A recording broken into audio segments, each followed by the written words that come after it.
Бу мәчетне сала башлаганчы кыйблага дөрес каратып төзү өчен кыйбла юнәлешен Шихабетдин Мәрҗани үзе билгеләп биргән. Бүген без Кызыл мәчет турында сөйләшербез. Әйе, аның бер исеме Кызыл мәчет, әмма үзе ул яшел төстә. Буталдыгызмы? Хәзер барысын да аңлатырбыз. Бер мәчет тарихы тапшыруы бүген Солтан мәчете хакында сөйләр.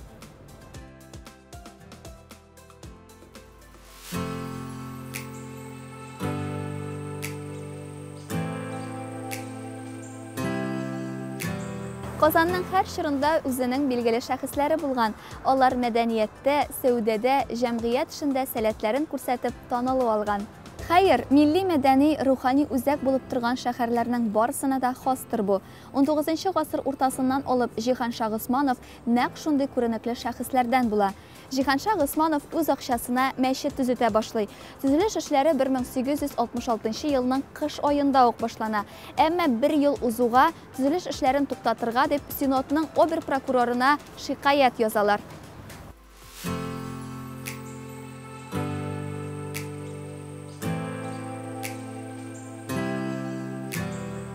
Шикаятның авторы Казан архиерея Антоний.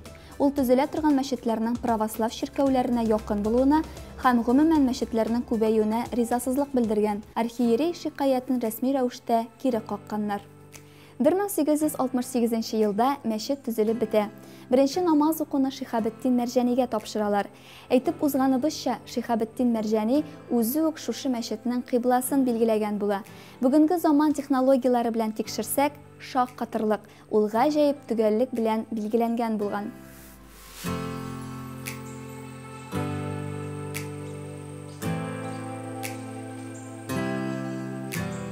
Мәчет проектының архитекторы безгә билгеле түгел. Ул татар-булгар урта гасыр архитектура калыбында төзелгән. Архитектурасында эклектика күзәтелә. Роман стиленең милли варианты чалымнары да бар. Мәчет бер заллы антресольле. Аның бер үзенчәлеге бар. 3 катлы манара мәчет бинасына төньяктан тоташкан һәм аның нигезе күп кырлы. Мәчеткә керү ишеге дә шушы манара нигезендә урнашкан. Манараның шушы рәвешле булуы бик сирәк очрый.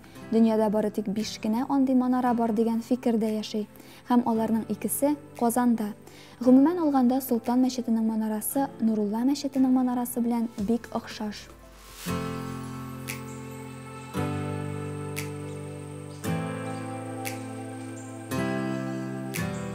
Җиһанша Госманов мәчет төзеткәндә бер юлы 2 катлы мәдрәсә бинасында төзетә. Мәдрәсә төзелеп беткәч, хәйрияше аны мәхәлләгә бүләк итә. Госмания мәдрәсәсе кадими мәдрәсә дип санала. Ул Казанның дини уку йортларыннан иң эреләреннән булган. Мәдрәсә 1918 елда ябыла.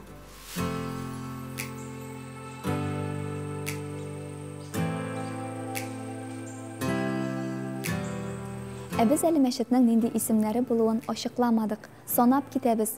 Җиһанша бай мәчете, Госманов мәчете, Кызыл мәчет, 8-нче Җәмих мәчете, бүген ул Солтан мәчете дип атала. Башка исемнәре аңлаешлы тоелса, Кызыл дип аталуы сәер. Тикшереп карагач, мәчетнең диварлары башта кызгылт көрән төстә булганлыгы ачыкланган. Ул вакытта Кызыл мәчет дию исеме җисеменә туры килгән була ләбаса. Сәүдәгәр Җиһанша Госманов бакыйлыкка күчкәч, аның бер туганнары Тахир һәм Мөхәммәд Шакир мәчетнең попечителе булалар. 19-нчы гасырның 90-нчы елларыннан башлап, мәчет һәм мәдрәсә мәнфәгатьләрен Җиһаншаның үсеп җиткән улы Солтан Габделгазиз кайгырткан. Шуңа күрә мәчетнең ахыргы исеме Солтан булуы бер дә гаҗәп тоелмый. Солтан Габделгазизнең байлыгы әтисе исән чактагы байлыктан 20 тапкыр ким булса да, ул Җиһанша бай керткән тәртипне игелек кылуны дәвам иткән.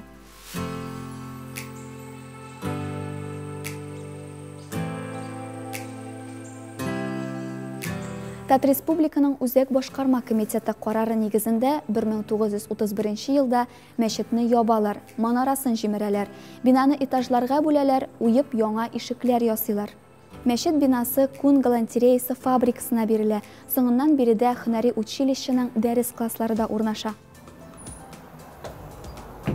Бүген бер мәчет тарихы тапшыруында әнә шундый язмышлы Солтан мәчете белән таныштык. Әссәламу алейкум ва рахматуллахи ва баракатух.